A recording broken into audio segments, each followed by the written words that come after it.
मित्रो, सकारात्मक आठवणी जपूया या सदरामध्ये आपण दुसऱ्या भागामध्ये मी आपलं स्वागत करतो.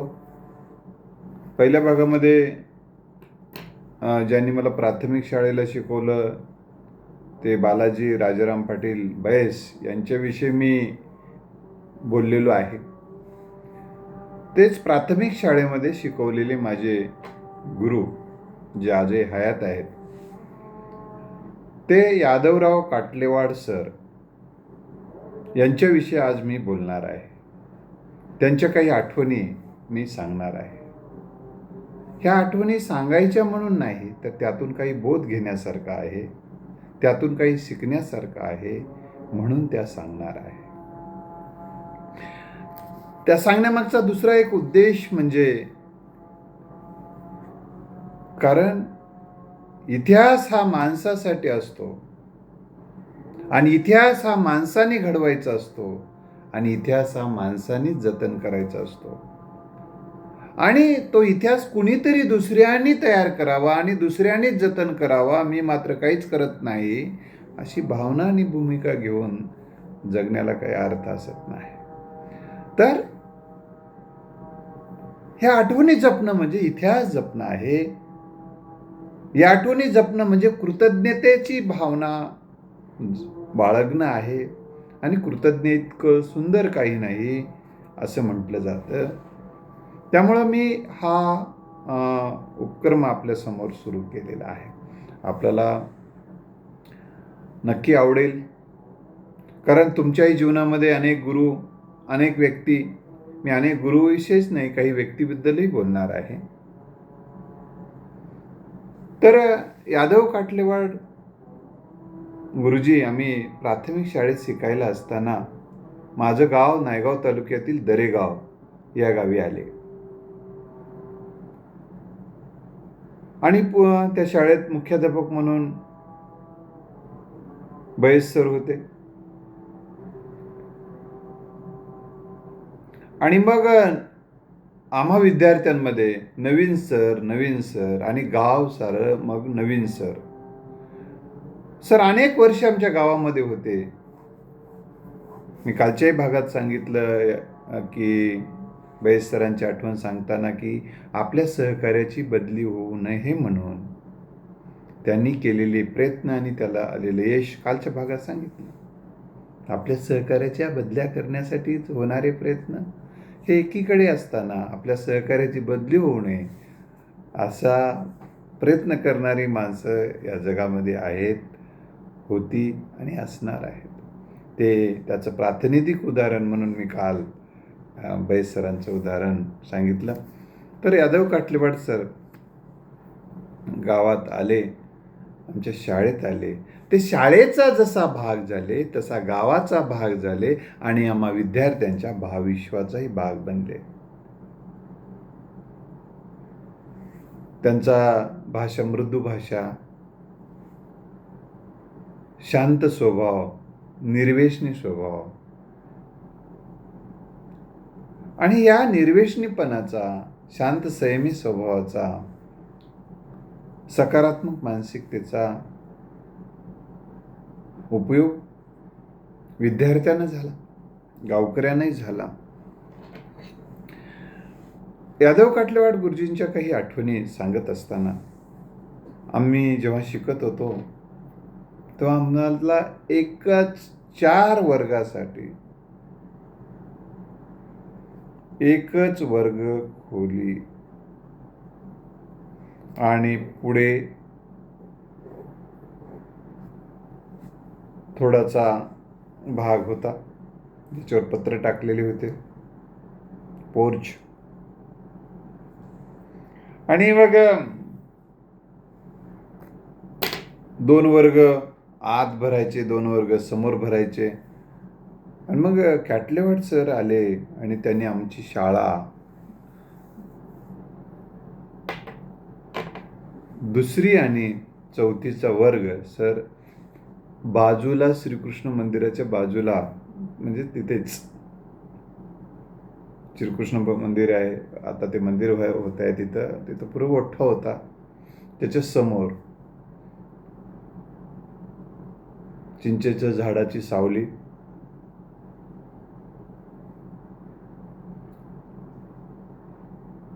तर त्या ठिकाणी आमचे वर्ग भरायचे. बसायला आम्ही पोत घेऊन जायचो. खाली खडक होता, पोत्यावर बसायचो आणि तिथे सर शिकवायचे.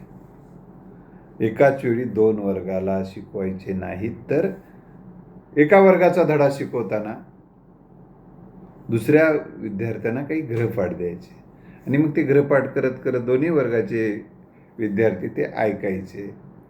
असा तो प्रयोग होता. या शिक्षण व्यवस्थेतला तो प्रयोग आहे. तर मित्र,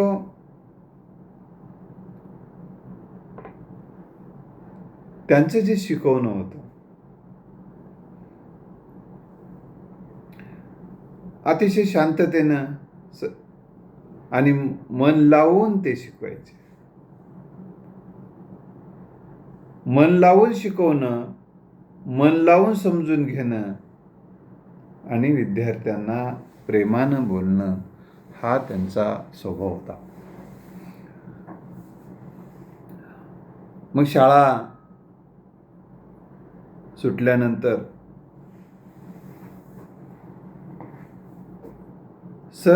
सर जे राहायचे आमच्या गावातच राहायचे, गोविंदराव पाटील शिंदे यांच्या वाड्यामध्ये रूम करून. आणि मग आम्हाला कधी रूमवर बोलवायचे सर. आणि सर जर गावाकडे गेले नाही त्या दिवशी रूमवर शाळा भरायची. म्हणजे रूमवर शाळा भरायची म्हणजे आम्ही 2-3 विद्यार्थी यायचे आणि तिथे पण सर आम्हाला शिकवायचे. म्हणजे शिकवणं हा त्यांचा ध्यास. ही गोष्ट खूप महत्वाची आहे.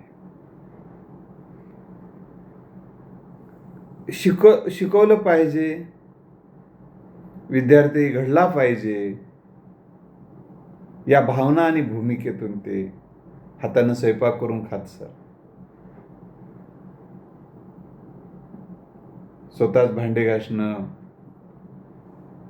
पोत्र म्हणजे रूम शेणानं रूम सारवणं, कपडे धुवून घेणं,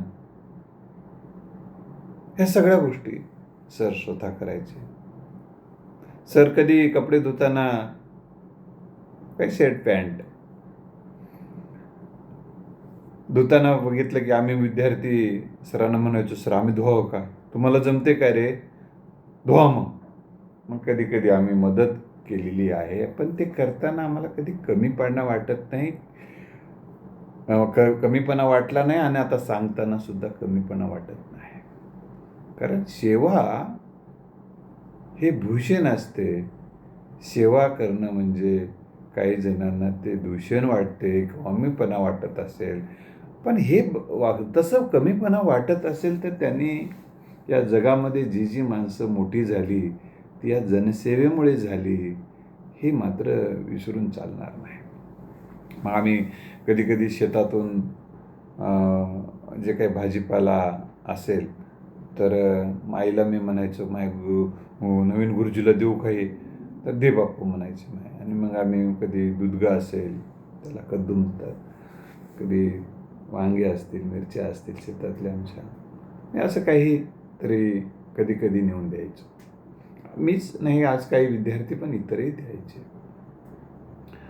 देण्यामध्ये कसं द्यावं हा कधी संकोच वाटला नाही. आणि त्यांनी हे मी का घेऊ, कशासाठी घेऊ असा त्यांनाही कधी संकोच वाटला नाही. म्हणजे अहंकाराचा वारा न लागे अशा पद्धतीची त्यांची एक भावना होती. अहंकाराने नाती जवळ येत नाहीत आणि नाती टिकत नाहीत.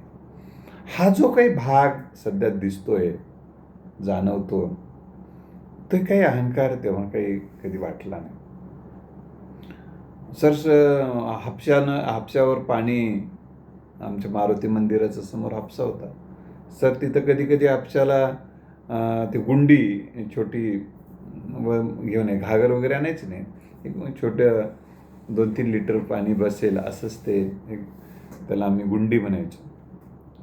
ते घेऊन येताना दिसले की मग विद्यार्थी, सर सर सर सर, मी नेतो, मी नेऊन देतो म्हणायचे, नेऊन द्यायचे.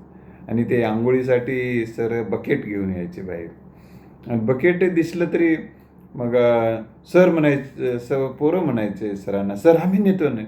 मग ते त्या बकेट, लोखंडाचं बकेट, आणि त्या बकेटाला काठी लावून दोघं जण आम्ही, कधी मीच असेल असं नाही, काही इतरही विद्यार्थी, की त्याला मध्ये काठी टाकायची, इकडून इकडून धरून ते बकेट सरला नेऊन देणे. आणि सरला हे नेऊन देताना विलक्षण आनंद वाटायचा. ह्या सगळ्या गोष्टी जीवनामध्ये येणं हे भाग्याचं आहे, होतं. कारण श्रमाचे संस्कार हा जो काही भाग आहे तो खूप महत्त्वाचा आहे. त्यामुळे हातानं स्वयंपाक करणे, हातानं कपडे धुवून घेणे, आपल्या संसाराला जे काही लागतं ते, मी ते एकटेच राहायचे, तर ते करणं. त्यामुळं आमच्या भावी आयुष्यामध्ये, आम्ही जेव्हा शिकायला नांदेडला असताना, मी पण हातानं स्वयंपाक करून खाताना, कपडे धुवून घेताना, की रॉकेला आणताना, भाजीपाला आणताना कधी श्रम वाटले नाहीत. कारण माझ्यासमोर माझ्या शिक्षणाची जिद्द, आईवडिलांचे कष्ट, आणि मेसला जेवण वगैरे असे काही प्रकार मला कधी ते काही जमलं नाही, कधी आवडलंही नाही.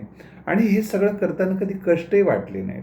जसं माझ्या आईवडिलांचे कष्ट मला आठवून माझे कधी कष्ट मला वाटले नाहीत, तसं माझे गुरु यादव काटलेवाड सरांनी स्वतः ते करायचे, ते पण मला आठवण बळ द्यायचे.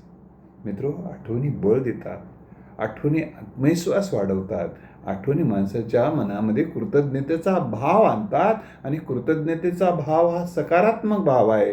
तेव्हा जेव्हा सकारात्मक भाव आपल्या मनात येतात, तेव्हा नकारात्मक भाव दूर जातात. आणि नकारात्मक भाव जर तुमच्या मनात नसतील तर तुमचं मानसिक स्वास्थ्य उत्तम राहते, जीवनात आनंद राहतो. ही आठवण, यावेळेस कशी गोष्टी बळ देतात, हे मी तुम्हाला सांगण्यासाठी हा मुद्दा मला सांगावा वाटला. दुसरी महत्त्वाची गोष्ट म्हणजे सरांच्या विद्यार्थ्यांशी नातं. म्हणजे वर्ग संपला, म्हणजे शाळा संपली, तुमचा आणि आमचा काही संबंध नाही. किंवा मग आता 4थी नंतर आम्ही कोलंबीला गेलो शाळेत, त्यानंतर काय तुमचा आता काय संबंध, असा काही विषय झाला नाही.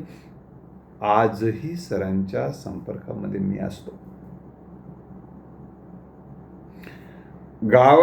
जरी शाळेला कोलंबीला गेलो तरी सरांच्या मी संपर्कात राहायचो. हा जो काही भाग होता, गुरूंविषयी माझ्या मनामध्ये नितांत प्रेम आहे. मग माझ्या अनेक गुरुबद्दल मी काही गुरुबद्दल मी अजूनही लिहिणार आहे.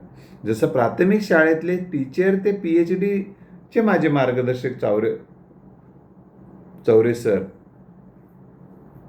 यांच्याविषयी सुद्धा माझ्या मनामध्ये असा नित्यांत आदर आहे. अनेक शिक्षकाबद्दल, काही शिक्षकाबद्दल मी तुम्हाला पुढच्या भागात भेटणारच या विषयावर. तर मित्र, सरांच्या साधेपणाचा, स्वच्छतेचा आणि इतर माणसाशी कनेक्ट राहण्याचा, आणि आता शिक्षक सर गावाचा भविष्याचा का भाग बनले होते. आता कोणाच्या घरी पाहुणे आले, जेवायला जरी केलं सणाला, तर सर गावात शक्यतोवर राहत नव्हते, त्यांच्या गावी कालवड्याला जात होते. तर पण एखाद्याशी कोणाच्या घरी काही प्रोग्राम झाला तर सरला आमंत्रण असायचं. म्हणजे सरांना बोलवलं पाहिजे. सर एकटेच राहतात आणि हातानं स्वयंपाक करून खातात. ही एक गावाची भावना होती. आणि ही गावाची भावना जेव्हा शाळेशी आणि शिक्षकाची राहते, तेव्हा तिथं विद्यार्थी घडतात. शाळा ही सरकारी आहे, त्याचा आपला काही संबंध नाही असं वाटणं हे वैचारिक दारिद्र्याचं लक्षण आहे. आणि इथं दारिद्र्य असेल तिथं विद्यार्थी कसे घडतात. म्हणून शाळेने गाव घडवला पाहिजे, गावाने शाळा घडवली पाहिजे, शाळेने गावाशी नातं ठेवलं पाहिजे. शाळेने म्हणजे शिक्षकांनी, आणि शिक्षकाने गावाशी नातं ठेवलं. गावात शाळेविषयी प्रेम आमच्या सरांनी आमच्या मनात निर्माण केलं. त्यामुळं आजही शाळेला जावं बघावं वाटते शाळा, आणि शाळेला काही करता येईल का या भावनेपोटी जेव्हा अभिजित राऊत जिल्हाधिकारी या नांदेड जिल्ह्याचे अभिजित राऊत साहेब होते, तेव्हा माझा गाव माझी शाळा त्यांनी उपक्रम राबवलं होतं. त्यावेळेस आम्ही आमची शाळा सुंदर करण्याचा आमच्या परीनं लोकसहभागातून प्रयत्न केला. काही लोकसहभागात हा विषय असा होता की पैसे कोणाचे गोळा करायचे नाहीत, ज्यांनी जे काही करता येईल त्यांनी त्या शाळेसाठी द्यायचा असा तो भाग होता. त्यातून अनेक काही गोष्टी घडल्या. त्यातूनच शाळेला जे कंपाऊंड भिंत नव्हती नवीन झालेल्या शाळेला, तर त्याचाही विषय आला. मग आम्ही ते काही पाठपुरावा केला, गावकऱ्यांनी पाठपुरावा केला. त्याच्यातून आता ती पण त्यामध्ये जिल्हाधिकाऱ्यांचंही महत्त्वाचं, तत्कालीन जिल्हाधिकाऱ्यांचा महत्त्वाचा सहभाग घडला. मित्र, हे सगळं सांगण्यामागचा उद्देश असा आहे की गावाविषयी प्रेम तयार करणं गावकऱ्यांनी करणं गरजेचं असते, आणि शाळेने करणं गरजेचं असते. ते सरांनी आणि पैस सरांनी सुद्धा केलेलं आहे. आणि त्यानंतर हे जे अतूट नातं, हे नातं तयार करावं लागते. नातं हे नैसर्गिक नसते मित्रांनो. नैसर्गिक नाती, निसर्ग दत्त प्राप्त झालेली जी नाती आहेत, रक्ताची नाती, ती नाती वाटतीलच अशी काही गॅरंटी नाही. कारण ज्याच्यात प्रेम नसते. घर असावे घरासारखे, नकोत नुसत्या भिंती, तिथे असावा प्रेम जिव्हाळा, नकोत नुसती नाती. हे जे कवीनं म्हटलेलं आहे ती केवळ कोरडी नाती, काही प्रेरणा देऊ शकत नाहीत, प्रोत्साहन देऊ शकत नाहीत, आनंद देऊ शकत नाहीत. तर हे जे प्रेम जिव्हाळा, ओलावा, माया, स्नेह, हा जो संपादन केलेला आहे ते सरांनी केलेलं आहे. आधी या दुसऱ्या महत्त्वाची गोष्ट, जसं मग ते गावातून सरांची बदलीच होऊ नये असं वाटायचं गावकऱ्यांना. ते एकदा बदली रोखली सरांची, ते भाग मी मागच्या भागात सांगितलेला आहे. मग सर पुन्हा जेव्हा गाव दुसऱ्या प्रमोशन झालं त्यांनी मुख्याध्यापक म्हणून, मग त्या ठिकाणी गागलेगावला गेले सर.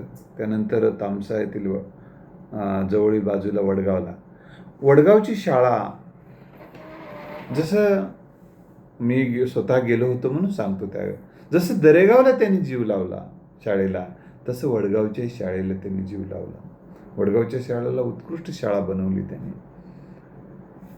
मित्रो, स्वतःच्या ते ब्रश करायचे, बाबडीच्या काडीचा ब्रश, त्याच्यानं सर सुविचार लिहित होते, आणि ते सुविचार विद्यार्थी वाचावेत आणि त्यांच्यावर संस्कार व्हावे, ती भावना म्हणून स्वतःच्या अक्षरात ते लिहायचे. आणि ती मी स्वतः डोळ्याने सरांचं पाहिलं, मी स्वतः पाहिलं सरांचं हे काम. दुसरी महत्त्वाची गोष्ट म्हणजे त्यांनी स्नेहसंमेलनाचा पाहुणा म्हणून मला त्यांच्या शाळेत वडगावला बोलवलं, आणि त्यांची जी धडपड, ते खुर्चीवर बसून आदेश देताना मला दिसले नाहीत, ते स्वतःच काम करताना मला दिसले. आणि स्वतः काम करताना मग तिथल्या ज्या काही शिक्षिका होत्या, टीचर्स होते, मी ऐकलं, अरे सर ते काम करायत, अगं आपण कशाला बसावं इथं, सर ते बघा. म्हणजे हे ते तुमच्या बोलण्याकडे बघून जग शिकत नाही, तर तुमच्या कृतीकडे बघून जग शिकते, हा संदेशही मला त्या ठिकाणी जाणवला. मग अशा पद्धतीने ते स्वतः हे करा, ते करा, अमुक करा, तमुक करा, हे तर ते प्रशासक मुख्याध्यापक म्हणून ते सांगतच असतील, आणि सांगत असावेत, आणि सांगावंही लागतं. परंतु ते स्वतः आपण ते कृतीतून सांगणं आणि तोंडाने सांगणं, हे दोन्ही गोष्टी त्यांच्याकडून होत्या. पण कृतीतून जर आपण सांगलोच नाही तर त्याचे फार प्रभाव पडत नाही. फक्त मग ते कागद चालतात, काळजं चालत नाहीत. रिपोर्टला रिपोर्ट, उत्तराला उत्तर दे. तू कागद दे, मी तुला कागद देतो. कागद देणं चालते, तिथं काळजं घडणं राहून जाते. फक्त कागदाचे घोडे फिरवणे आणि माणसांना अडवणे, माणसांना जिरवणे आणि असे जे प्रकार जिथं घडतात तिथं ते सगळा सत्यानाश होऊन जातो. म्हणून या ठिकाणी सरांनी काळजं घडवण्यासाठीचा प्रयत्न काळजापासून केला, असे ते गुरु यादव काटलेवाड सरांच्या ह्या आठवणी.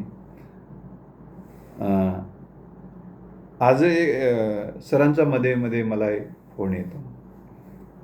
त्यांच्या मुलीच्या वास्तुशांतीला फोन आला. तू ये रे, बघ रे, बघ की तू येऊन, मुलीने छान घर बांधले रे, असं ते म्हणाले. आणि मी गेलो. आणि मी एरवी पुष्पगुच्छ आणि पुस्तक मी तर घेऊन जातच असतो. मी गेलो आणि सरांनी माझ्या सत्काराचं नियोजन हळूच केलं. जसं एखादी घरातली आजी, आई एखाद्याला जशी हळूवार फीस काढून, जे फीस म्हणजे ते जम्पर ब्लाऊज शिवण्यासाठी असते ना, ते कपडा, त्याला फीस म्हणतात, पीस म्हणतात. ते तर जसं हळूवार काढते महिला, तशा पद्धतीने ते हळूवार शाल आणि हे म्हणजे तसं काय ते नियोजन वगैरे असं काही मला सांगलेलं नव्हतं. तर हळूच म्हणजे आपण चर्चा करू असं. आता खरं तर ते मला सुद्धा ते सर का म्हणतात माहीत नाही, परंतु ते त्यांच्या मनाचा तो मोठेपणा असावा. तर हा सुद्धा एक भाग आहे की हा. आणि आजही जेव्हा आम्ही माझी गाव सुंदर शाळा करण्याचा, माझं गाव माझी शाळा हा उपक्रम राबवतो, तर सर शाळेला येऊन भेटले, शाळेला येऊन पुस्तकं काय दिले, भेटले, आपल्याला अजून काही करता येईल असं बोलले. म्हणजे सांगायचा हेतू हा आहे की आपला विद्यार्थी घारे हिंडे आकाशी चित्त तेचे पिलापाशी, त्या पद्धतीने आपला विद्यार्थी काही करतो, त्याच्या पाठीशी कौतुकानं उभं राहिलं पाहिजे, अशी एक भावना सरांची आहे. सरांना आज निवृत्त होऊन देखील जवळपास 7-8 वर्ष होऊन गेलीत, तरी सरांची तब्येत चांगली आहे. कारण त्यांच्या मनामध्ये भक्तिभाव असतो, ते आस्तिक आहेत, भजनामध्ये रमतात. हा आस्तिक भाव असणं हे ज्याचा त्याचा विषय आहे. काही जणांना नास्तिकांना आस्तिक आवडत नसतील, पण हा ज्याचा त्याचा वैचारिकतेचा भाग असतो. मला त्याच्यावर काही बोलायचं नाही, पण सर आस्तिक आहेत आणि आस्तिक्य भाव हा माणसाला, हा एक सकारात्मक भाव सरांना च्या आरोग्याचं एक गुपित आहे. निर्व्यसनी जसे आहेत आणि शांत संयमी आहेत. हावरटपणा त्यांच्या व्यक्तिमत्वाला मध्ये नाही. अशा पद्धतीनं सरांचा स्वभाव आणि त्यांच्या काही आठवणी मी आपल्यासमोर सांगितल्यात. आपल्यालाही असे काही गुरु भेटले असतील, त्यांच्याही काही आठवणी असतील, तर आपण ते मला सांगा. त्यांचे संदर्भ माझ्या बोलण्यामध्ये तुमच्या नावानिशी मी घेईल आणि तुमच्या गुरुचाही सन्मान माझ्या तोंडून मी करण्याचा प्रयत्न करेल. तर 9767704604 या नंबरला तुम्ही मेसेज करून पाठवू शकता तुमच्या आठवणी, किंवा या व्हिडिओच्या चॅट बॉक्समध्ये सुद्धा टाकू शकता. धन्यवाद. गुरुना वंदन करून मी थांबतो. पुढच्या भागात माझ्या आणखीन काही व्यक्तिविषयीच्या आठवणी मी सांगणार आहे. धन्यवाद.